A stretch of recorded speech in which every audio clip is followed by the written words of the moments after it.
In this episode of The Bear Roars, Dan chats with Ron Garan, a former NASA astronaut, author, keynote speaker, and businessman who's dedicated to continuing the growth of Colorado's space initiative.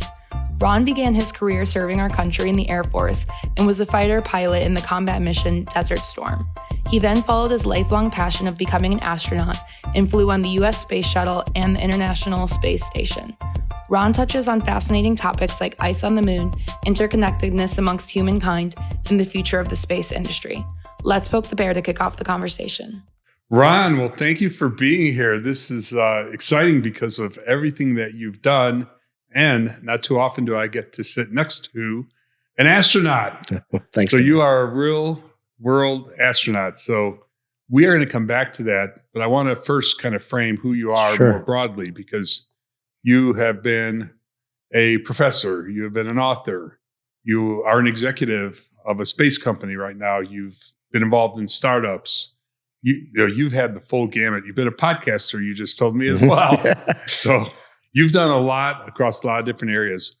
What was it that brought you here to Colorado and specifically to Boulder? The mountains. And it was March of 2020. I came and I gave a talk at CU Boulder for a friend of mine who's a professor there to his students. And my wife came with. Who was it? What professor? Evan Thomas. And we fell in love with Boulder. And it was really interesting. It was March 2020. So think about what was going on in the world, March of 2020. Within 24 hours of and neither one of us had ever been to Boulder in our lives. Within 24 hours of stepping foot in Boulder, we had an offer on a house.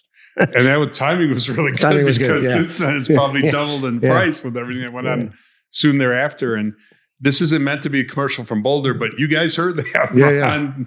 Ron comes here with his wife and within 24 hours decides you want to be here. And 3 weeks later, we're unpacking boxes and right as everything locked down for the pandemic. So it was an interesting time to move to a new place where we really didn't know anybody. Where you couldn't meet anybody because we were all locked down in the pandemic. So that was an interesting couple of years. Yeah. And so now that you've been in Boulder for 4 years or so, has Boulder met your expectations? Yes. How would you describe Boulder? Boulder is a very, very unique place, right? Because you have, normally if you live in a city and you want to go to the outdoors, you have to get in a car and drive for a while. We walk out our back door and we've got hundreds of miles of trails and mountains. There's skiing nearby. So we have the outdoors here. We have the incredible beauty of the mountains. We have a really robust startup community, a really robust space and tech community. And I know that you're involved with a lot of those here in Boulder. We have a major university. We have all the culture that you'd find in a city, but it's a small city, and it feels like a small town. But it's got all those benefits, right? Yeah, I mean, only, not including university students when school's in session, only about 100,000 people live in Boulder. Mm-hmm. Yet Boulder feels like it's a pretty major metropolis. I mean, the restaurant scene here is incredible. So usually when you think about Boulder, you think it's got to be far bigger than that. Now it does inflate up during the day when people come in here from the nearby surrounding areas to work and play and enjoy the cultural scene here. And this message is coming to you from the Boulder Chamber of Commerce. Yes, it actually is. I'm just kidding. Well, I am the Boulder Chamber of Commerce, unpaid, I should say. But I do believe in Boulder, and I believe in the future Boulder. And I want Boulder to continue to become more unique, more advanced from a cultural standpoint, more accepting. Although I think it's a very accepting place already of people of all shapes and sizes. I think a lot of people who are in Boulder want to freeze Boulder in time based on when they arrived here. They don't want to change from their initial kind of perceptions. I want it to continue to evolve to be more of what it already is, not be different, but be more of what it already is, including the cultural scene, including the interesting people, including the interesting activities. I'm just a big believer in Boulder, but we're not here to talk about Boulder. So the Boulder commercial is almost over. I'm sure we'll come back to it. Yeah. We are here to talk about you. So let's talk about what you're doing right now, and then we'll bounce around in time from there. But what are you doing right now? And how does that relate to the ecosystem, Boulder? You mentioned the space ecosystem, the university you mentioned. So how does it relate to broadly what's going on here in Colorado. Yeah, sure. So I'm the CEO of iSpace US. The official title is iSpace Technologies US. We are a lunar exploration, lunar infrastructure company. We are part of a global company, so I run the U.S. subsidiary of a global company. We have 3 regional entities. We have iSpace Japan, headquartered in Tokyo, iSpace Europe, headquartered in Luxembourg, and then iSpace U.S. here. We're just off the Centennial Airport. And what our goal is as a global company is to provide the infrastructure to help assist in the establishment of the infrastructure necessary to establish a significant permanent human presence on the moon. And we believe that by doing that, it will have tremendous positive benefits for all of humanity and our world. And so right now we're concentrating on transportation. That's step 1. So iSpace US, we design, build, and fly lunar landers with pretty substantial payload capacity. iSpace Japan is doing the same thing, and they flew their first mission a little over, right around 2 years ago now. There's a mission coming up in the next month or so for mission number 2 to the moon. And they are building a follow-on to that lunar lander that will have more capability. And then iSpace Europe in Luxembourg concentrates on lunar rovers. Okay. So iSpace Japan. Now, you mentioned 3 regions, but this is a Japanese company from a headquarters standpoint, or is that not? Well, it's a publicly traded company on the Tokyo Stock Exchange, but it's a global company. So. Global company, gotcha. So you said they went to the moon for the first time. Yes. What did they do? Did they actually land on the moon? Did they just go to the? Yeah, this is in April of 2023, and so they flew to the moon. They took a several month journey to the moon after launching on a Falcon 9. It was a smaller lander. It had the payload capacity of about 30 kilograms. Just to put it in contrast, we have a capability of between 300 and 500 kilograms. And put in perspective what 30 kilograms looks like, what 300 kilogram to 500 looks like. I'm trying to think of an object that weighs that. I mean. Yeah, I don't know. A refrigerator packed with maybe some lead. I don't know. Maybe not lead, but I'm not really painting a good picture for what it looks like. But I mean, obviously, it's 10 times more. What about the size? Can you tell us the size of the lunar lander? Yeah, that's a great question. So the size of our lunar lander is approximately what the Apollo lunar lander looks like. So it's if a person was standing next to it, they'd come up to about halfway up or maybe a little bit less. So it's a pretty large vehicle. We will be carrying rovers on our mission. We can carry some pretty substantial size rovers on that mission. On the smaller lander with the 30 kilogram, we're carrying micro rovers on that.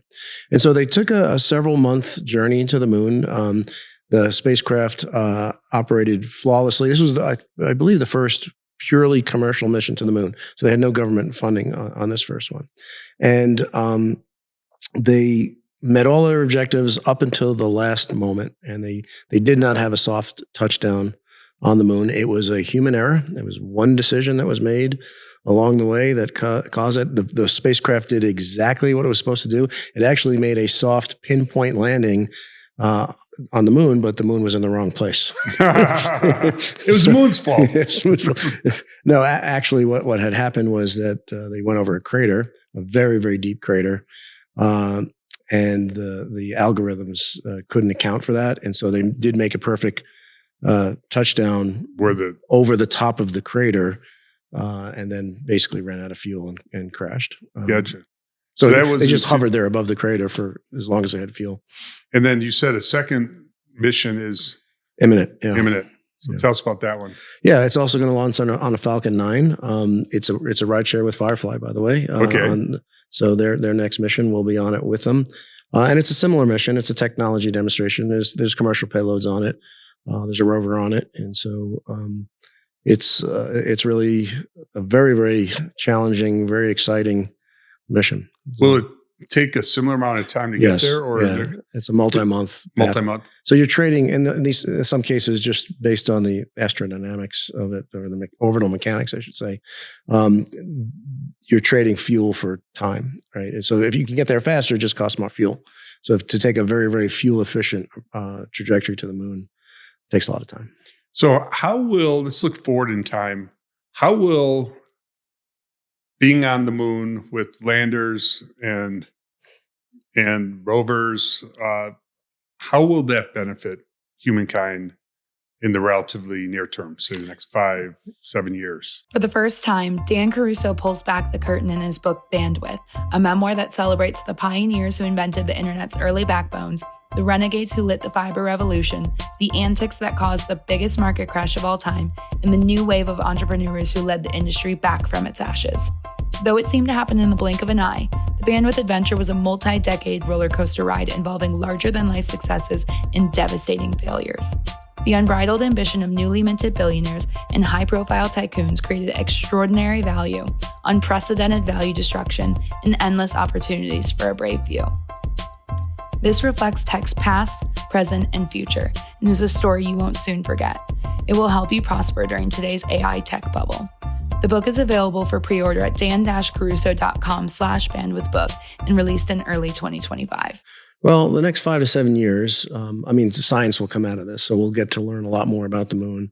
We have mapping missions. On our first mission, before we descend, when I say ours, iSpace US, on our mission, which we're going to launch in 2026, before our spacecraft descends to the lunar surface, we're going to deploy 2 polar orbiting lunar relay satellites.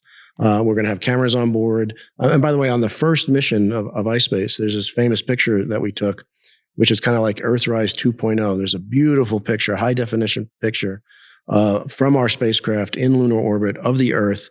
And at the moment the photograph was taken, the moon was between the Earth and the sun. And so there was a shadow of the moon on the Earth over Australia. And so all those people in Australia were experiencing an eclipse at that point. But we're going to deploy these relay satellites. So that's an example of the infrastructure we're trying to build. Because right now, if you're on the far side of the moon, and our iSpace US's first mission is on the far side of the moon on the South Pole, which is where the water is that we think where we think the water is. So it's of very high interest. We can't communicate with our spacecraft once it lands. If it lands on the far side of the moon, we can't communicate it with if we don't have these satellites. And so building infrastructure like that. So over the next 5 to 7 years, hopefully we have started to really build out the foundational infrastructure that will eventually enable long-term human presence. So we have the Artemis mission, which is going to return humans back to the moon, hopefully in a couple of years. But that's just going to be a quick mission. If we're going to stay there, if we're going to set up camp there, if we're going to set up a human presence there, we need infrastructure and we need power generation. There's a whole long list of things that we need. Yeah, so I want to go 2 directions, and we take them in either order. One, I want to talk more about water on the far side of the moon. How convinced are we that it's there, or is it that it is either there or might have been there in the past, and what the implications are. Including implications of just using the water that's there for as a resource, which I think is pretty big. But I also want to talk about other resources that are on the moon that might be worth mining for, and either using them in the context of space exploration or using in the context of bringing them back to Earth. Sure. Yeah. So whatever order that makes sense, because those are somewhat related. So there is water on the moon in the form of ice. So we do know that. There is definitely ice on the moon. How accessible it is a whole nother story. Because it might be deep underground? Well, we believe that there's a large deposit of ice in the craters, the permanently shaded craters on the South Pole. Okay. And the comets in the past have delivered water to the moon, and if it goes in the form of ice, and if the sun never shines where they're at, they just stay there for millennial. And how big would these craters be? Like the Shackleton crater is I forget the diameter, but it's huge. I mean, it's an enormous crater. But the problem is, how do you get the ice out of that? So first of all, you have to go down deep into these craters. The temperature is, at a point where most equipment won't work. It's a very, very challenging engineering problem to be able to, not only engineering problem, but also business problem, right? So because the benefit, the financial benefit of extracting ice has to exceed the cost, right? Yeah. Eventually. Not at first, because we'll have government, but to have a really sustainable presence on the moon, it has to be financially, commercially viable. And we have a long way to go before we'd be able to do that. But water is hydrogen and oxygen. Hydrogen and oxygen is rocket fuel. We also need it, obviously, for humans to drink.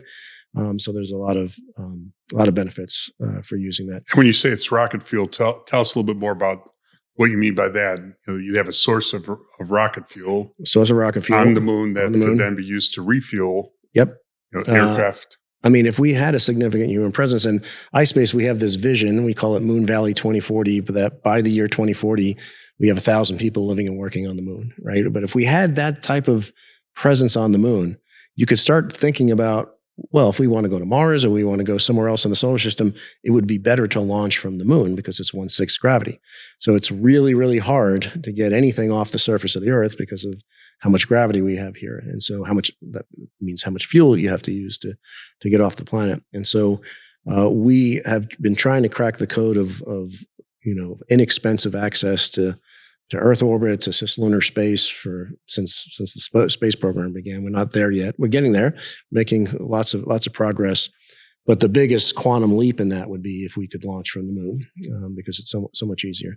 But there's many resources on the moon that would benefit us on Earth. There's helium-3 on the moon, which is a very, very rare commodity here on Earth. It's I wouldn't say plentiful, but it's a lot easier to extract. And a very little bit of helium-3. Right. You can do a lot with. Yep. I don't know if that's an area you have much expertise in. I don't, but I know that you have like quantum computing and things and quantum sensing. I know that that's an application. The biggest application would be in fusion, right? And so hopefully in the future, we have fusion reactors that use materials like helium-3 to have, limitless, clean, safe energy that would fundamentally change life on Earth, right? If we were able to do that. Yeah, I'd like to, obviously, when we talk about the environment and climate change, it has turned into such a political discussion. Mm-hmm. And the political discussion, I don't think it's so much as to, who believes exactly what relative to climate change. I don't think that should be the basis for discussion. I think there's more of an acceptance that, climate change is real. The question is, if it's real, what do you do about it? Right. And I think a lot of the frustration, certain people have is what we use our resources to do to try to counter climate change is never going to get you there. It's kind of like, some of the things that, hey, if you do this, not that, you're somehow going to change the needle, and it just won't. Mm-hmm. Technology will, though. Advances in technology, if there is a solution to climate change, or at a bigger minimum, there's always the effects of climate change, but you can delay them by hundreds and thousands of years with technology advancement. And Mm-hmm. the helium-3 is, likely kind of a big opportunity relative to that. And, and when you think about, it doesn't exist in any sufficient quantity here on Earth, but it does in the moon. Right. And if you don't have to get that much of it back to make a major difference, you can see that alone would be a reason to figure out how to get stuff mined on the moon Mm-hmm. and brought back to Earth. Yep. So, and there's a big interest in that in my company, trying to see how we could first of all find it, see if there's concentrations of it, and then eventually mine it. Yeah, and back on the water topic, is there also kind of uncertainty about how deep the ice is buried?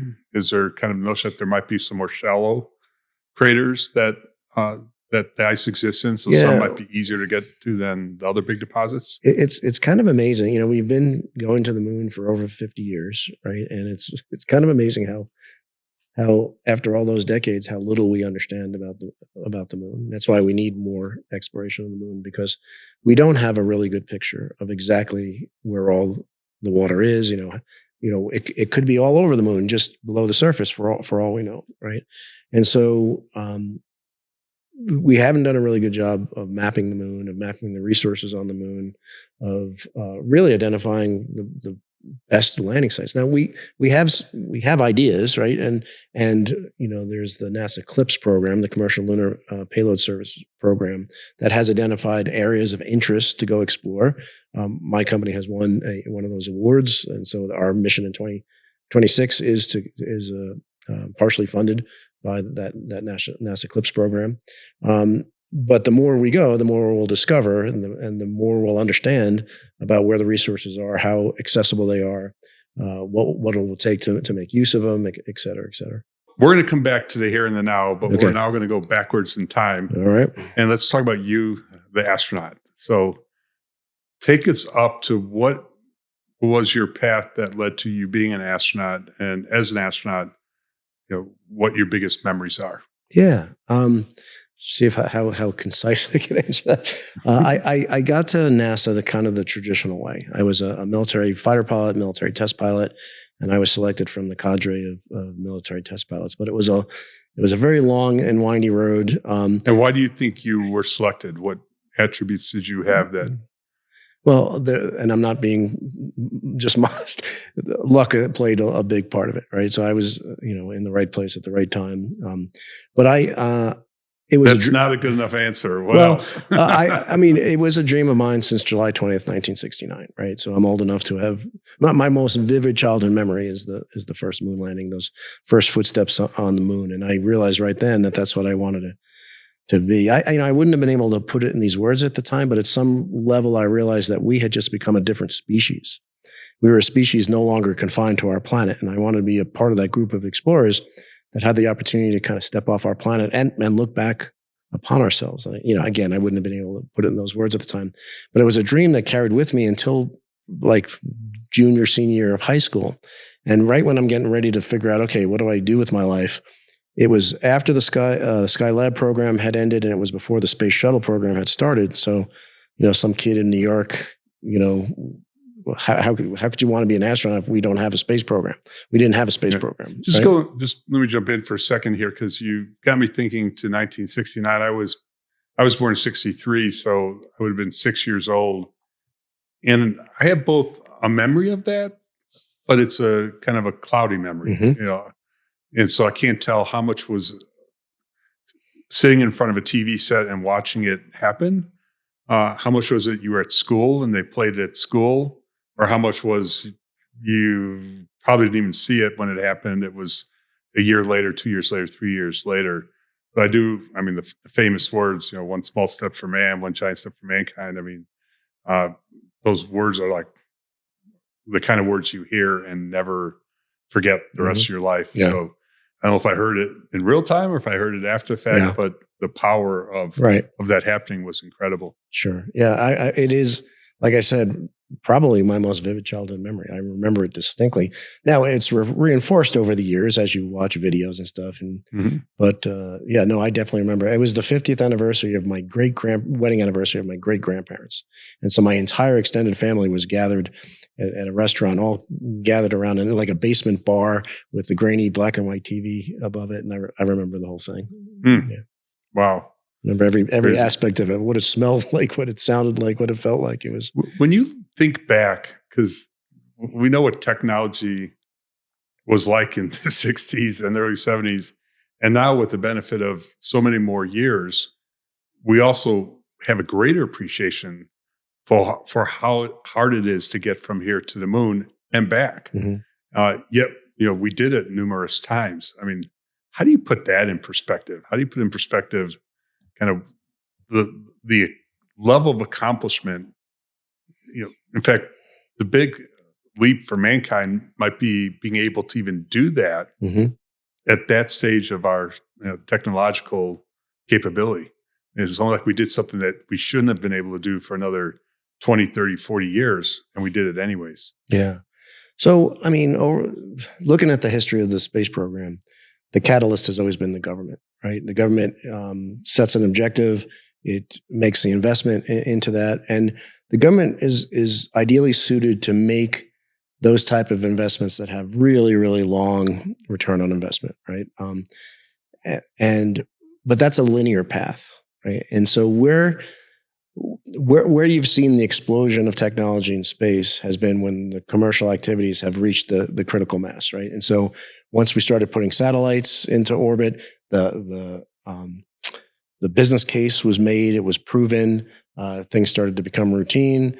We're going to see the same thing, I think, in cislunar space on the moon. So we have this path right now. It's primarily being funded by the U.S. government through NASA. Again, that's a linear path, but in order to see 1,000 people living and working on the moon, that's not linear. That's exponential.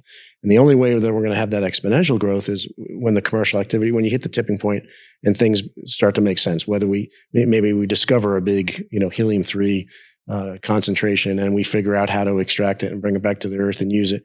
And there's a really good business case for that.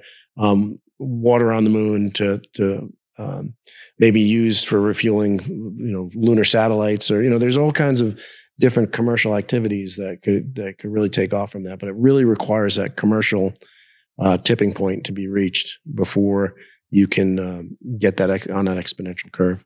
Okay, so you're ready to be an astronaut now, but the Apollo program has come to an end. Yeah. Space Shuttle is just beginning. Yep. Walk us through that. So I didn't know what to do with my life. So I went off to the only college that accepted me, and I took what seemed like the most practical thing, which was business. So I'm in a business program. And in my sophomore year, the first space shuttle went off and had this successful mission. And I realized, we do have a space program. And at that moment, my life changed, and I started taking flying lessons, and I marched into my academic advisor's office and said, I want to take nothing but math and science and all my electives from now on. And then I ended up joining the Air Force, becoming a fighter pilot. I fought in combat in Operation Desert Storm. I became an instructor at the Air Force's Fighter Weapons School, which was the Air Force version of Top Gun. Went to Navy Test Pilot School, and then in the year 2000, so about 15 years after I joined the Air Force, I was selected as an astronaut. Okay, so before we talk more about the space shuttle itself, let's talk about the years that you had some combat experience, you were teaching experience. What memories do you have of those years that stand out? The first thing that popped into my head is I was in the desert for about 3 weeks when I found out my wife was pregnant. And so I missed the entire pregnancy. And then I take it you were with her prior to that? I was, yes. Okay. Yes. Yeah. And so that was in Desert Shield, and Desert Shield eventually became Desert Storm. But right before the war kicked off, this is back before the internet, obviously. And so we'd have to wait online for like 2 hours to get on a payphone to call home. And in one of these calls, my wife said that she was measuring too big, and that either we have this really, really serious problem, or she's having twins. But she was going to have an ultrasound, and we'll find out on Monday, right? But between that phone call and Monday, the war kicked off and everything got shut down. And so I flew the first 3 weeks of Desert Storm, not knowing what was going on. Wow. We did have twins. Congratulations. Who are 33 years old now. Yeah, that's obviously a big memory, because, when you talk about things like combat and the wars that unfortunately we occasionally are in, you mostly talk about the sacrifice of the service members, but there's huge, huge sacrifices from the families as well that I don't think gets enough attention. Yeah. No, I can't. Having not been anywhere close to being in the position you were in, serving the country, being in harm's way. I mean, I both, have immense gratitude for people who have, and a poor understanding of what that really must feel like. Because if you haven't lived through that, how can you even get your head around what that kind of life must be like? But we need people like you who've done that, and we need to show appreciation to those who are doing it, whether it be in the military or in the law enforcement or other activities that are really serving kind of the rest of us and making our lives possible. So, anything else during that? What about during the teaching of the Top Guns? Yeah. So I mean, obviously, combat was a very, very dangerous period of my life. I would routinely have tracers going by my canopy and dodging missiles, and we lost. I think my squadron lost, or my unit lost three or four jets, and we had one of our friends who was a POW, one ejected over Iraq and was rescued, and then we lost one of our crewmates in my squadron, and so it was a very, very dangerous. How was he rescued? What was the rescue operation? Army helicopters came in and picked him up. It's a whole nother story. It's a really exciting story. They should make a movie of it, obviously, but the most dangerous period of my life was my 3 years as an instructor at the Air Force Fighter Weapons School. And over the course of those 3 years, I went to 5 memorial services for friends, squadron mates, students who were killed in our training. And so really, really demanding training. And, just you're on the edge of human capability, edge of mechanical capability with your aircraft and pushing it to the absolute limit every single day. That was a really dangerous period. How often were you flying in the instructor days? Every day, sometimes multiple times a day. Really? Yeah. Wow. That's incredible. Yeah. And so you now get interested in and get selected for the Space Shuttle program. Sure. What do you think the biggest contributions and accomplishments were of the Space Shuttle program? Wow, that's a hard one to answer because there's so many. The Space Shuttle is probably the most amazing machine ever created. It was so capable. It was so versatile. It was so ahead of its time. It was also very dangerous because there was a whole couple thousand miracles that had to happen each time it launched, and it was designed. The intention was that we were going to have this really safe, really reliable, really easy to fly, really inexpensive way to get payloads into low Earth orbit, right? And we were going to fly it, dozens and dozens of times a year, and that never materialized. And it never materialized because it wasn't inexpensive, and it wasn't. It was so complicated that it was very difficult to make it safe because of how complex and complicated it was. And we end up losing 14 people on the space shuttle, and eventually, because of our inability to really achieve those objectives of financial, sustainability and safety parameters, we eventually retired the space shuttle. But it's going to be decades before we have that capability back again, that we can, the space shuttle built the International Space Station. We couldn't have built the International Space Station without it. It not only deployed satellites, it could retrieve satellites, it could fix satellites. We had the Hubble Space Telescope, for instance. That would have not been possible. The repairs on that would have not been possible without the space shuttle. It was really an incredible. It started out as a rocket, turned into a spacecraft, and then turned into an aircraft after that. And really, really an amazing machine. Wow. And how many times were you on the space shuttle? I flew on the space shuttle once. In 2008, I flew on Space Shuttle Discovery. I've been on all of the surviving shuttles in space, though, because on my last mission, I launched with the Russians on a Soyuz spacecraft and spent 6 months on the International Space Station. Oh, really? On the second mission. But on that second mission, we had the last flight of Space Shuttle Endeavour and the last flight of Space Shuttle Atlantis, which was the last flight of the space shuttle. And so I was in space on all three of the remaining space shuttles, but I only launched on Space Shuttle Discovery. So tell me about the other launch then. What that was a Russian Soyuz spacecraft. And what was the mix of astronauts? There was 3 of us. It was me and 2 Russian military officers. Yeah. And were they able to speak English? Were they English speakers? They spoke a little English, and between so the official language of the International Space Station is English, unless you're talking and we have mission control rooms around the world, and all the communication to all the mission control rooms is in English, unless you're talking to Moscow, and then it's in Russian. The official language of the Soyuz spacecraft is Russian. So everything, 100% of everything is done in Russian.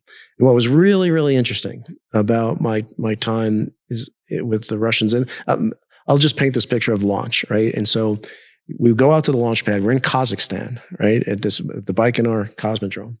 And this is a previous top secret Soviet military installation. And we were there on the 50th anniversary of the first launch of a human in space, of Soviet cosmonaut Yuri Gagarin's launch. We're launching from the same launch pad that he launched from in a spacecraft called Gagarin. And we're standing at the base of this rocket that's going to take us to space on this cold April evening. And I look up at the rocket and I see an American flag and a Russian flag side by side. And that image was burned into me, because you have to realize that I spent the first 15 years of my adult life training to fight the Russians. Yep. I was a Cold War fighter pilot stationed at the tip of the sword in the former West Germany before the fall of the Berlin Wall. And it was bizarre. I mean, I can only describe it as bizarre. Surreal, maybe is better. Surreal how interesting it was to be completely embedded in the Russian space program, to be living in Star City, to be training with the cosmonauts, to be flying with Russian military officers. And what's really interesting about that is, if you look about what's happening today, right? We have this war in Ukraine. Our relationship with Russia has deteriorated horribly. But despite everything that's happened and is happening in Ukraine, we still have cooperation in space. To this day, we're still flying Russians on American spacecraft, and Americans are flying on Russian spacecraft. And I think it's a really, really strong testament to how much value there is in international cooperation on finding the things we agree upon, like space exploration, and working on those things together. Because we do have a channel for a dialogue right now through the space program to try and hopefully deal with these things that we don't agree on.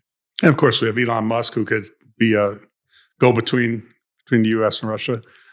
That's a joke. I don't know about it. I don't know. I can't speak on his diplomatic character qualities. I don't think he scored high under diplomatic qualities when he was getting his personality test. Yeah. I mean, well, one of the reasons why he has a successful space company is he didn't want to buy Russian engines, and he wanted to build his own engine. So, I mean, I believe, yeah.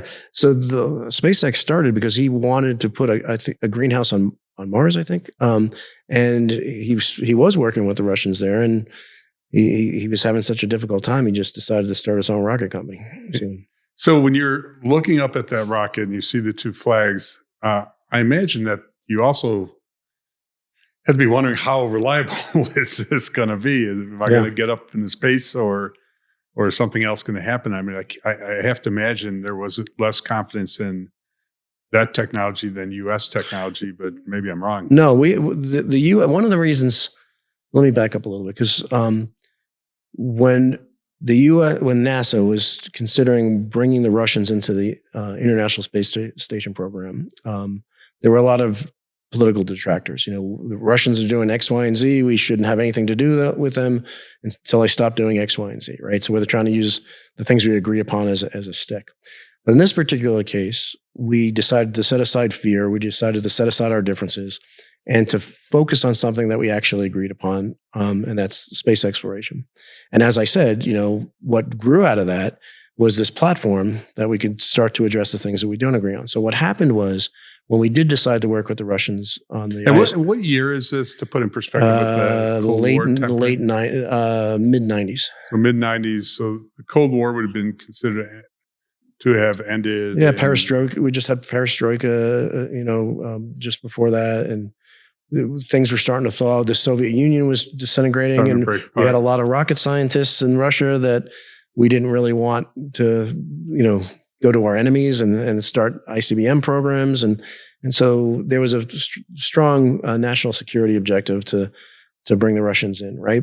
But when we brought the Russians in, personal relationships developed, a level of trust developed to this day that survives even with Ukraine. And so I think that is a really important aspect and legacy of that that relationship, right? And so we do have this platform now that we can potentially use to solve the things that we don't agree on. But it was surreal to be back there. to looking at that rocket, knowing you're about to step in. Yeah. Oh, so what you? What came of that? Because what happened because we brought the Russians in? First of all, the space station would have never been finished, because when we lost Columbia, the only way that we could maintain the station, the only way we could transfer crews to the station, was with the Russians on Soyuz spacecraft. We didn't have the Dragon capsule yet that SpaceX has provided. There was no way to get there, right? And so one of the interesting things, and it was highlighted by this, is that there's two completely different engineering approaches between the U.S. and most of the Western world and the Russians. So NASA is all about, kind of ripping up the drawing board, starting over, having quantum leaps in technology advancement. The Russians find something that works, and then they make small incremental changes on it. So the Soyuz is basically the same spacecraft that they've been flying for 50 years, right? 40 years. And they make these small changes. And what that does, they over-engineer things, they make them very rugged, and simpler. Mm-hmm. Right. So the reason why we don't have a space shuttle right now is because it was so complex. And it was so complex. Because it was so complex, it was very hard to maintain. It was very hard to fly safely.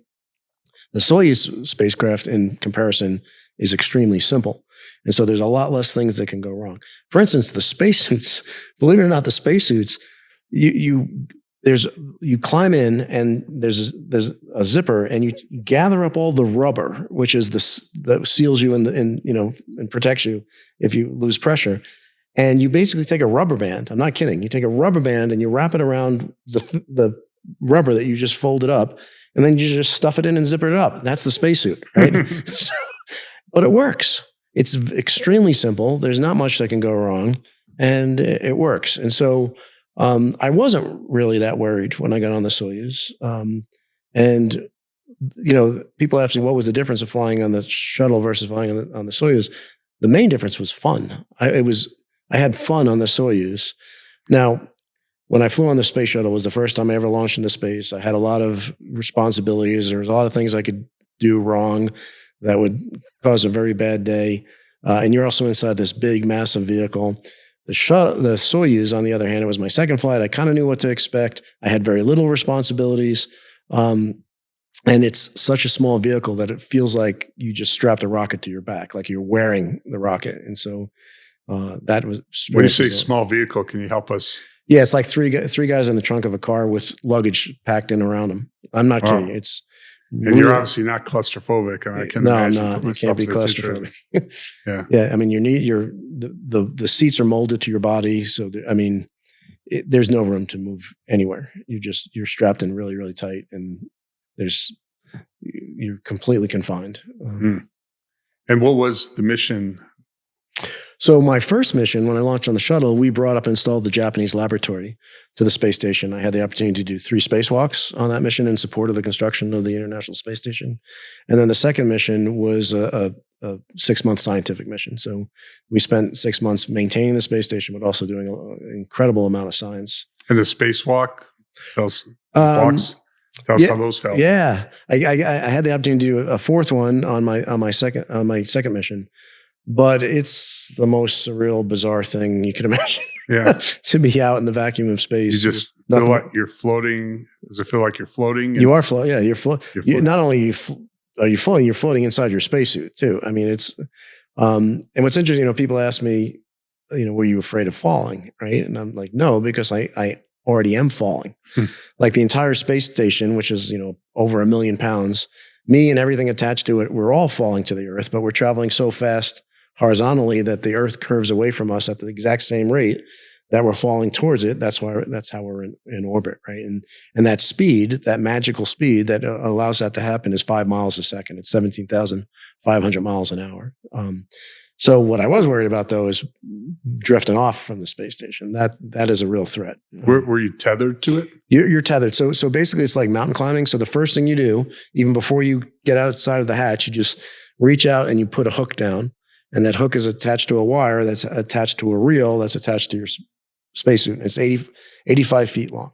So as you traverse, we call it spacewalking, but there's no walking. You're just using your hands through handrails. And when you get to 85 feet away from the airlock, you put another hook down and take that one off, and you keep going. And so if you were to drift off, then hopefully, that wire would stop you. If it did snap, we do have jetpacks that we can kind of fly ourselves back depending on the speed. Has anyone had to use them? No one's had to use that.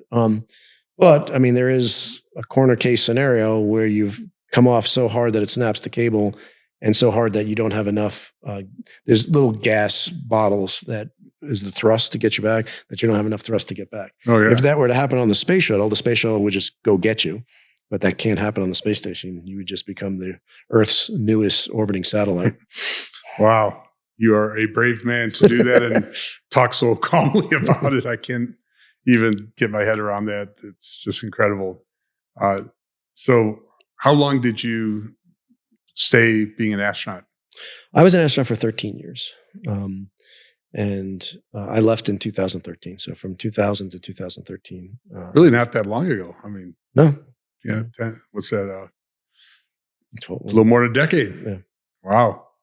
And since then, you've done all kinds of stuff. And I want to talk a lot more about what you're doing now and your views about space, but connect us from leaving the space agency to some highlights between then and now. Sure. So, I mean, going to NASA was my dream job, right? So what would possibly motivate me to leave my dream job and do something else? And I got to a point in my life where I felt the most important thing for me to do and the most important direction for me to follow is where I'm making unique impact. And I define unique impact as impact that wouldn't happen if I didn't do it, right? And so I was at NASA. I had been there 13 years. I had flown twice. There was a whole line of astronauts that hadn't flown yet. And I easily could have flown a couple more times probably. But I didn't feel like the world needed me to fly again. As much as I wanted to, I thought that there was probably more important things for me to do. If I didn't fly, it wouldn't make a single difference to the world because we have all these really capable people behind me that are ready to step in there. And so one of the biggest things that I wanted to do is to communicate a really, really unique perspective that I was given through my time in space, a perspective that I call the Orbital Perspective, and that's the title of my first book, right? And it's this certainty of how interconnected and interdependent we all are. That what I experienced in space the first time I looked out the window, when all my tests were over on launch and I get to float over to a window and look out, I was hit with a profound sense of gratitude, right? Gratitude for the opportunity to see the planet from that vantage point, and gratitude for the planet that we've all been given. And in some way that I don't think I'll ever be able to fully explain, being physically detached from the Earth made me feel not only deeply interconnected, but deeply interdependent with everything and everyone on it. And from space, I think I saw the truth of what we were called to be, right? I saw this underlying unity that we ignore at the surface. But from that vantage point, we really are all in this together. It's not just a cliche. It's the truth. We're all riding through the universe together on this spaceship that we call Earth. We're all riding towards the same shared destiny. And it is such a feeling of responsibility, of a refusal to accept the status quo. Before I flew in space, I did a lot of humanitarian work. I spent a lot of time in places like Rwanda, providing clean water and power and things like that to really impoverished communities. And to think of the injustice, right? That you look at this beautiful scene, and if you zoom into the microscopic details, the incredible suffering that goes on, and just the injustice, and it just doesn't have to be that way, right? I launched into space with a belief that we already right now have all the technology, all the resources necessary to solve many, if not all, the problems facing our planet. As I would look out at the Earth, I would often think about our future, and I would wonder if that's true, if that statement is true, why do we still have so many problems and so many issues? Why do they still remain? And I think the primary reason why they still remain is our inability as a species to really cooperate and collaborate on a global scale. We are too divisive, or divided, I should say. We're too encamped in our own way of doing things. our society seems to be going more in that direction, right? It seems like right now, in order for us to solve the problems facing our planet, we need to incorporate all the pieces of the puzzle. But those pieces of the puzzle represent different perspectives of challenges, different perspectives of problems. And right now we live in a world where any difference of perspective or opinion is seen as a threat to defend against, right? And that really, really limits our problem-solving process. And so let's come back to that in a second, but let's talk more about kind of your feeling of interconnectedness. Yeah. So maybe go a little bit deeper there. And when you think of the interconnectedness, do you think that is just a conceptual interconnectedness, or do you think of it being something broader and deeper than that? Well, it's certainly conceptual. It's certainly, but it was emotional. It was spiritual. It was, it was like a punch in the gut. It was undeniable. It was completely obvious, completely undeniable. And again, what manifested from that experience was these feelings of it doesn't have to be this way. We don't have to accept the status quo in our communities or our planet. We don't have to just throw our hands up in the air and just say, this is the way things are, and we have to live with it. We have the ability to change. I don't know how versed you are in the world of quantum, but the quantum entanglement is a scientific reality, and that scientific reality is that particles that were once in very close proximity to one another, but now separated, still have a physical relationship with one another. Exactly. And so the concept of interconnectedness, there is physics that can come into play there. That's fascinating. It's not, it's there. So it's doing something in the realm of interconnectedness, maybe more pronounced because you said you had twins. Are they identical twins, or? Yeah, I have 3 sons. The older 2 identical twins. And do they ever talk about kind of sensing experiences? Yeah, they have. They've had experiences like that. But which I think is a manifestation of entanglement, because they were obviously once completely together, and there's probably still parts of them that are entangled, and they come out during kind of heightened emotional circumstances. Yeah, I think one way to look at it is if we had humans that flew from Earth and went 300 light years away, the radius of the Earth would just become 300 light years. We are connected in ways that we don't understand, and we've learned how to ignore those connections, which is a real shame. Yeah, one thing I would probably debate a little bit is how would you say we're less more in conflict with one another today than the past? Because I think the entire, at least written history of humankind has been one of conflict. Going back from tribes, going back from civilizations. Who's competing for resource, who's competing for power. I don't think you could ever look back in time, at least not the parts that catch the attention of history books, and say, "Boy, look how everyone in the world cooperated back then." I think the more question is, why haven't we found a path to improve that, as opposed to have that persist? I think the key thing in what you just said is as depicted in the history books, because the history books don't tell the whole story, right? Because the reason why we went from being an insignificant species on this planet to ruling the world is not because of our ability to have conflict. It's because of our ability to cooperate. And so the evolutionary, whenever that came in from an evolutionary point of view, and we learned how to cooperate with each other and to form into those tribes, and to be able to carry that information from generation to generation, we are by nature a collaborative species. That's why we're still here. We're always trying to find that. There's always this battle between our nature for conflict and our nature for cooperation. And where do you think that comes from? Where does that conflict come from? The human ego. Yeah, I think all conflict derives from the human ego, whether that's the ego of an individual or the ego of an organization, which is also affected by the egos of the individuals within the organization. But this idea that we are separate is is the biggest lie that is the root cause of all the problems that we see. This failure to acknowledge our true underlying unity. Yeah. There's also kind of this is an interesting philosophical discussion. What also kind of goes through my head when you think about it is, the advancement of, the human species, so evolution. So advancement sounds subjective, like advancement sounds like a positive term. Evolution sounds more neutral. So I'm using advancement more to mean evolution, not a judgment call.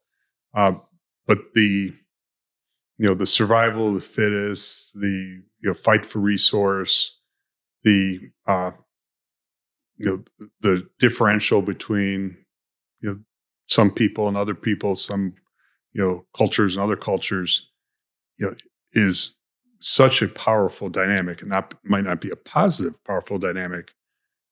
Maybe there's a more positive one that leads to a better outcome for the broader set of people, but the power in how that works, right or wrong, I think is something that would have to be addressed. Yeah. I think this dynamic and this, I don't want to say balance, but conflict is probably a better word, between conflict and cooperation. I think part of that is derived by what we're using to motivate our actions. And I think there's two primary motivators of human action. One is fear, and one is on-wonder, just the awe of the miracles that surround us, right? Both of those are extremely powerful short-term motivators of action. Like if a bear is chasing you, the fear is going to motivate you to run pretty fast, right? But only on-wonder.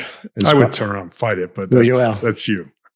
Yeah, maybe I shouldn't say that. That's not the right tactic. You should probably okay. Forget that.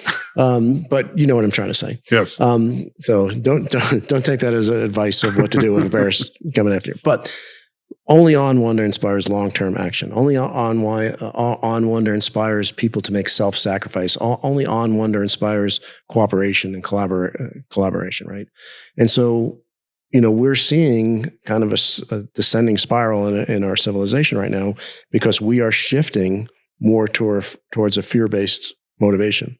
So if you look at our political discussion right now, if you look at some of the conflicts around the world, it's all fear-based, right? And like I said, fear-based is a very, very powerful motivator of short-term action. It's not in our best long-term interest. It's evolutionary, from an evolutionary point of view, it's in our best short-term interest to have the fear to avoid a threat. But what fear causes, it causes us to put up walls and boundaries and borders that separate us from the very people who have the pieces of the puzzle that we need to solve our problems. And it's very counterproductive to long-term progress. Yeah, no, that makes sense. And, I'm sure large discussions could be had about that, and, including how much of what we're experiencing today, at least from a U.S.-centric point of view, is just a sign of the times that, heightens sometimes, and then it comes back a bit. Certainly, I'm going to be bold, and I'm going to say we're exiting a period of abnormally high political adversity in the U.S. Now that presumes we're exiting it, not in the middle of it, but I'm hoping that there's been some true reckonings that have taken place in the last handful of weeks. Yeah, that make us all kind of come back and say, geez, we're better than this. I share your optimism. I don't know that I have data to support it, though. Yeah, that's what I said. I'm going to be saying something that's maybe more wishful thinking than it is fact-based. So you started talking about the first book and how this was the theme of the first book. Mm-hmm. Take us forward from there. Yeah, so I've written 3 books. One is a children's book called Railroad to the Moon, about a little girl that goes to the moon. But my last book is called Floating in Darkness, and it really pertains to our conversation right now, because what Floating in Darkness is it's an autobiographical narrative that serves as an allegory for the evolution of society. So it's not only where we've been, but where we need to go, right? And so I take aspects of my own life's journey, fighting in combat and, growing up in New York in the 70s, which was an interesting time to grow up in New York. And, for instance, that I could talk about the tribal nature of things, and right, apply it to on a macro scale for the evolution of society. And it was a very, very interesting literary tightrope to walk. I'm very happy how it came out. And one of the things I wrote in the first person present tense, so it reads like a novel, and the entire book is an evolution. So the language I use, the mindsets, the worldview I profess evolve throughout the entire book. And so I tell people that if you come across something that makes you uncomfortable or that you disagree with, keep reading. It might change. But it was a really kind of a labor of love writing that book. I really tried to dig deep and really touch on a lot of things that we've been talking about today. Yep. And as you look forward philosophically and imagine kind of where the human race is heading,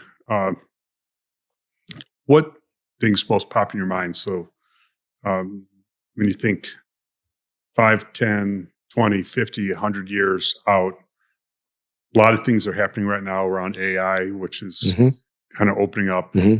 Soon we're going to have this quantum revolution. Yeah. Is going to make us kind of, as a human species, rediscover how to engineer the laws of nature in ways that we're just now beginning to understand. Yeah. So if you look forward at the continuation of the human species in the context of both on Earth and in space, what makes you most excited? What gives you the most fear? Where do you think things are going to evolve toward? Yeah. So I'll start with what gives me the most fear. What gives me the most fear is it seems very obvious to me that when you look at the evolution of our species, that we are in the very, very turbulent teenage years. Like we've exited childhood. We're not quite adults yet, but we think we are, right? And so there's a level of arrogance of our species right now that's potentially very dangerous, because we're getting ahead of ourselves in a lot of different ways. Some of that's technology, but technology is not the solution and is not the problem. It's how it's interpreted, how it's used. It could be the complication, though. It could be an accelerant, right? And so imagine us being teenagers and all of a sudden given, a car that could go 200 miles an hour or, nuclear weapons, So, there's a great danger ahead. So, if you look back to other really, really dangerous times, back the 60s were very dangerous. We were always at the brink of potential nuclear war. And I think because of where we were in our evolutionary process, I think there was a sufficient respect or sufficient reluctance to go down any really, really dangerous paths. Now, we did go down some. Yeah, that's when we came the closest. Right. To nuclear. I think we have less restraint than we did then. So, and I think, again, that's because of the arrogance of our species that I equate to being in the teenage years. So that's what scares me the most. I would add to that. I mean, what I fear is about the less restraint, and this may be a U.S. centric kind of way of looking at it.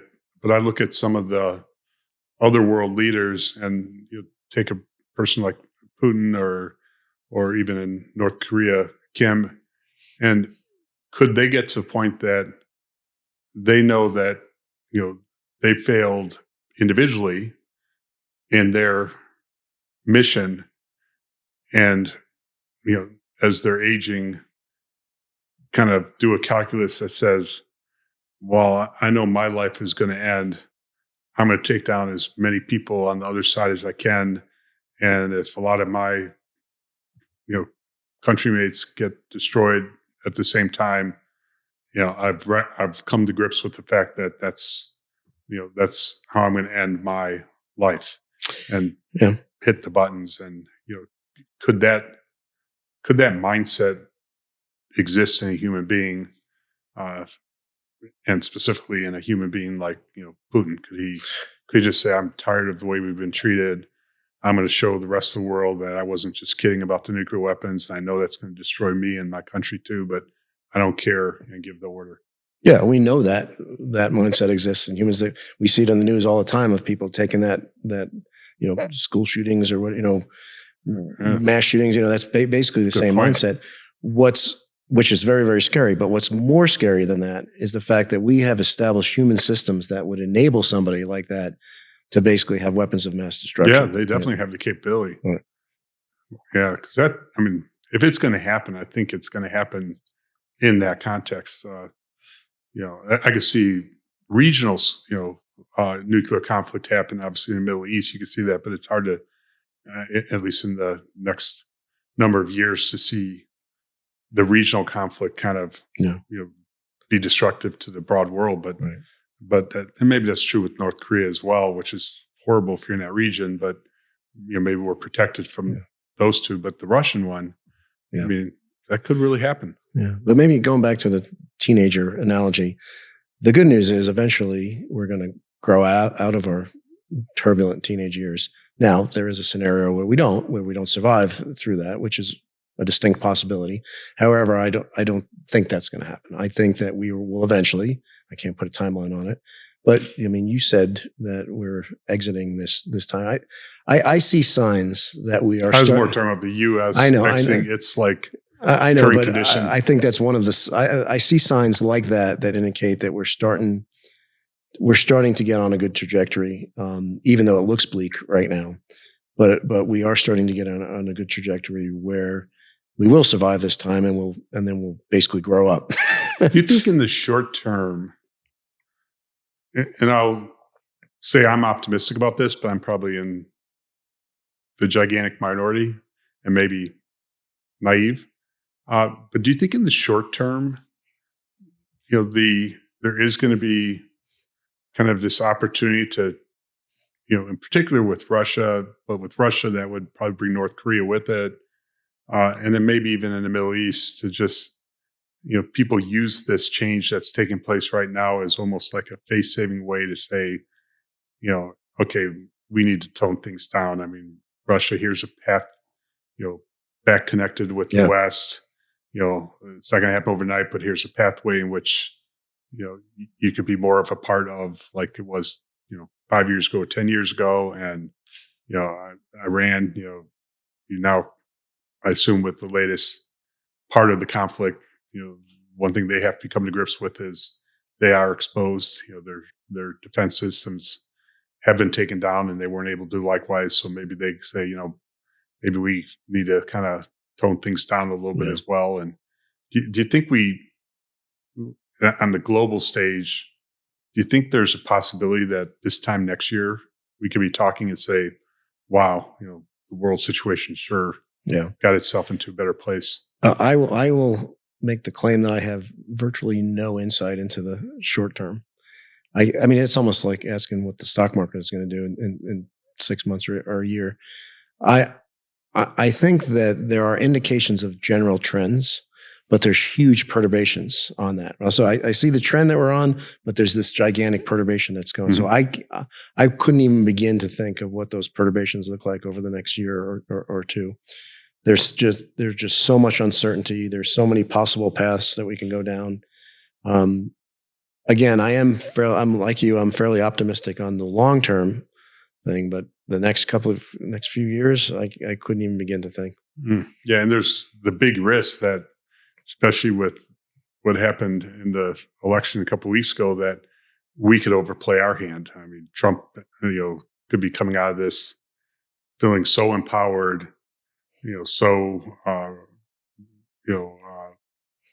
such a strong belief that, that his instincts are so correct that he could, cause a lot of harm by just overplaying the hand, and all of a sudden, the exact opposite happens. Things get far more complicated. Yeah. Hopefully that doesn't play out, but certainly could. Could. Yep. Yeah. So, well, we got a little philosophical there. So let's get back to let's get back to space. Yeah. If that's okay. So, sure. when you were talking about space exploration, the moon, it was always in the context of people. Mm-hmm. You know, people doing things on the moon, as opposed to the people stay here on Earth. They're kind of well designed for us to operate, and we've gotten pretty good at getting other devices who don't need to breathe oxygen, who can operate in very different climates, to do the work for us. Mm-hmm. Why, when you envision activities on the moon, do you envision people on the moon playing such a big role, as opposed to humans on Earth are sending machines and artificial intelligence to do the work? Yeah, that's a great question. I think historically speaking, there's always been this bifurcation between like robotic exploration and human exploration. And, a few decades ago, they started to merge. And so I don't see them as this or that. I think I see them as combined. And so now humans, I think where you're going with this is, humans introduce a lot of complexity, right? You have to put life support systems, you have to, bring food, a lot of risk, and water and supplies and all and you that have to keep them alive, right? Or else you have to shut things down. The argument of including humans on these missions is becoming less and less powerful, right? As AI starts to take off, as our robotic capabilities start to take off, there becomes less and less. There's always going to be the inspirational aspect of it, of extending a human presence, of if for nothing else, the history will show that single planetary species don't survive, right? And so, in order to assure the survival of humanity, we need to become a multi-planetary species eventually. Okay, inherent in your comment was that you're taking as a given that there is life in other parts of the universe than just the Earth, because he says about the interspecies history has shown. Well, I mean, like the asteroid that took out the dinosaurs is what I was getting at. Yeah. We have a huge planet-killing asteroid hit the Earth, or like a super volcano eruption that happens. Not frequently, but it happens and has happened. There are extinction level events that can happen at any time that would wipe out all life on the planet. Yeah, and will eventually happen. It will eventually. Eventually that will happen. Yeah, that I think is a safe statement. If we have folks on other planets, that assures the survival of the species, right? So, so there's the necessity to have humans, and then there's the desire to have humans, right? Yeah. The necessity to have humans decreases as day by day, as advancements in technology come in. We and that's not just for space. That's across the board. So I mean, even like arguments of you need humans for poetry. No, you don't actually. So things, even arguments like that are starting to become invalid. So. Yeah, but it's so how do you envision that playing out relative to let's focus on the moon? Since that's what you most. I think it's going to play out with increased robotic exploration. It's not going to eliminate human exploration, but when we have human exploration, it's going to be have deep robotic capabilities embedded in those missions. For instance, a lot of the stuff that I did on the space station, where I had to put on a spacesuit, put myself at risk, and go outside, we could have robots doing that better. So the next humans that set foot on the moon, what country might they be from? Well, certainly they might be from the U.S. Well, if it's the Artemis mission, there's the crew of 4, 3 Americans and a Canadian. Okay. And how likely is it that, in your mind, that through that mission or otherwise, that it is a U.S. led mission? I misspoke. That's the next Artemis mission, that they're going to orbit the moon. The mission after that is the one that's going to descend to the lunar surface, and that crew has not been picked yet. But it's guaranteed that it's going to be led by Americans. So there isn't, in your mind, the possibility that the Chinese would get there first? Oh, there's certainly a possibility of that. Yeah. Okay, so the next humans that get on the moon may not be Yeah, I mean, May not be I yes. think if you want to call it a race, Would you call it a race? I wouldn't call it a race, no, because we did that 50. How many years ago now? 55 years ago, we landed on the moon. So, when was the last time? Was it 75 or 76? Maybe 77? I want to say 73, but I'm not sure. Really? It was only sure. 4 years. Wow. Yeah, I'm not sure. Don't quote me on that. Yeah, but certainly sometime in the 70s. So I think the next people who set foot on the moon is going to be a really big deal. Yeah, maybe not as big a deal as it was in 1969, but it's going to be a gigantic. It's not necessarily a race for political clout, but it might be. It is. There are national security implications for. Well, why wouldn't you think it? We'll get to national security implications, but why wouldn't you think there's quite a bit of political clout that comes with that next step on the moon? Well, I mean, there is political clout, but Not I mean, like let's say the Chinese land on the moon, 3 weeks before the Americans do. What's their claim? Yeah, I mean, we landed 55 years ago. So what is the political clout? Yeah, I mean, certainly pales in comparison to what we did in the late 60s. Yeah. That's now, true. If they land at the Shackleton crater and basically say this is ours, we own this now, and we own all the water resources there. So that's the reason to get there first, to make sure that doesn't happen. But let's say that they do. How significant is that claim? I mean, who decides that claim is like, oh, they beat us, I guess they get to own that. It's like, so. Yeah, I mean, we have space treaties that are somewhat vague and somewhat open to interpretation. And I think anything that happens in space is going to start to test the definitions of those treaties. So, yeah, because I can't imagine whoever gets there next and makes a wide claim for this land belongs to us. I can't imagine that's going to carry much weight. Yeah, it may lead to conflict, but it's not going to. Whoever didn't get it isn't going to say, "Oh, I guess that belongs to the U.S. now." It's just going to be the beginning of the claims. Yeah, but I mean, from the point of view of resources, though, that's a pretty big deal. Of like, for instance, I mean, on one of our upcoming missions, we have a scoop on the front of our rover. We're going to scoop up some regolith, and we have a contract with NASA to basically sell that scoop of regolith to NASA, and NASA owns it. So first of all, we have to own it to sell it, and then once we sell it, then the government owns it. So that's kind of letting play out, commercial ownership and government ownership of assets on the moon. Yeah, that's going to be just the development of the laws and commercial norms. Yep. Is going to be a big deal there because you're going to want, and if one country has got control, they could probably come up with a pretty sensible set of laws, particularly if it's us, because we'll approach it from kind of a commercial standpoint. But if multiple countries are there, they're not going to all agree on the law. They're all going to have their different versions of it. And that could get pretty conflicting. Yep.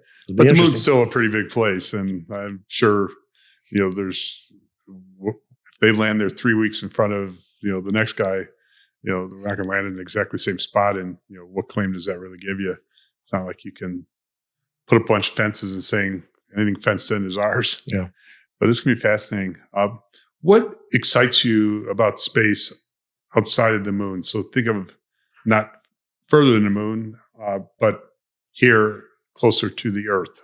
What do you see happening commercially that you think is a big deal? I think the biggest thing is to be able to continue on our trajectory or accelerate our trajectory towards affordable access to low Earth orbit. With the stuff that SpaceX is doing with reusable rockets, Blue Origin is also doing stuff with reusable rockets. That's a big step in the right direction, but we have a long, long way to go.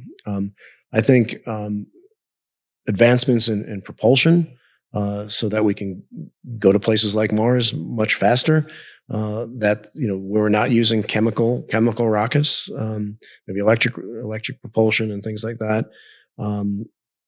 Are really exciting because you can set up a mission where you're accelerating halfway to Mars. You're accelerating the whole time. You can create artificial gravity through that acceleration.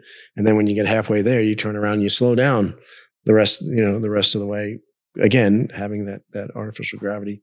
So, and will you be able to take in through solar or otherwise? Yeah.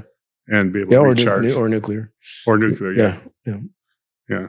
So, I mean, there's all kinds of, quantum leap advancements that would need to occur for us to have those type of futures develop.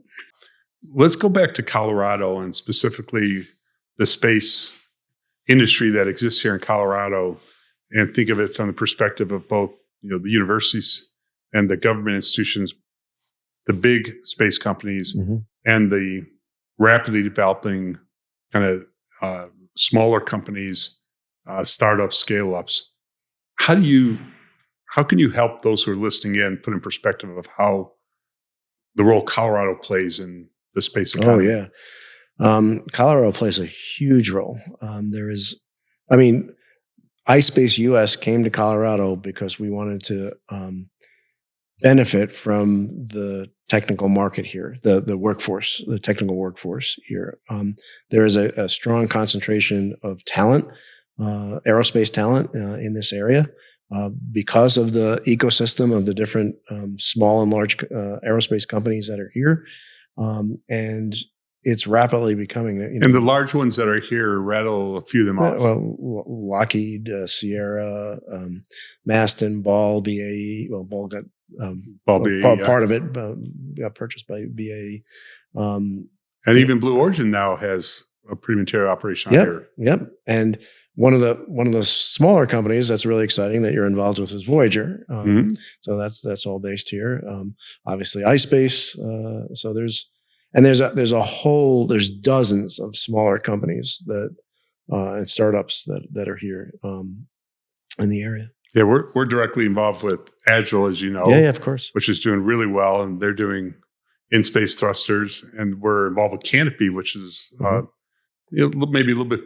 Maybe calling it startup is not giving them full credit for what they've done, but closer to startup certainly than a scale up. But they're doing other interesting space tech. So Voyager, as you mentioned, and dozens of others who are building companies in this area. And then maybe talk a little bit about the public institutions that are part of the space economy here. Yeah, I mean, the CU Boulder is world renowned for its aerospace department.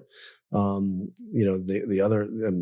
Colorado School of Mines has incredible reputation for engineering. Colorado State, there's a number of huge organizations that are not only contributing from an academic point of view, but or from an educational point of view, but also from a research point of view. There's a lot of really great cutting edge research going on here as well. And what level of cooperation and collaboration takes place between the bigger companies, the smaller companies, the universities, the government institutions down in Colorado Springs? Yeah, I think there is a great deal of collaboration. Everything from internship programs to research grants to collaborative research opportunities. There really is a lot going on in that. I mean, we could always have more, but it is exciting what is happening. Great. Anything we didn't touch on that you were hoping to touch on? The meaning of life? I don't know. We did touch on that a little. We did touch on that a bit. No, I'm really excited to be here in Colorado. I wasn't born here, but I got here as fast as I could. And I do think that we have we're on the dawn of a really burgeoning aerospace industry and other industries that you're involved with here. Colorado's really become kind of a mecca for some of these emerging technologies. And I don't know. I mean, I guess part of it is it's a really great place to live. Yes, it's certainly true. And people like to play in the snow too. So in our next episode together, we're going to cover alien life that exists here on Earth, deep in the oceans and otherwise. But we won't cover that today. Yeah. We'll leave you tuned in for next time. All right. Thank you, Ron. This has been a lot of fun. My pleasure, Dave. It's been great getting to know you better as part of it. Thank you. Thank you. Cheers. Thank you for listening to this episode of The Bear Roars. If you enjoyed the podcast, please like and subscribe on your listening platform. This podcast was produced by Loud Bear Productions and edited by Kendall Weinberg with support from Courtney Caruso, Emily Reed, and Gibson Siegert.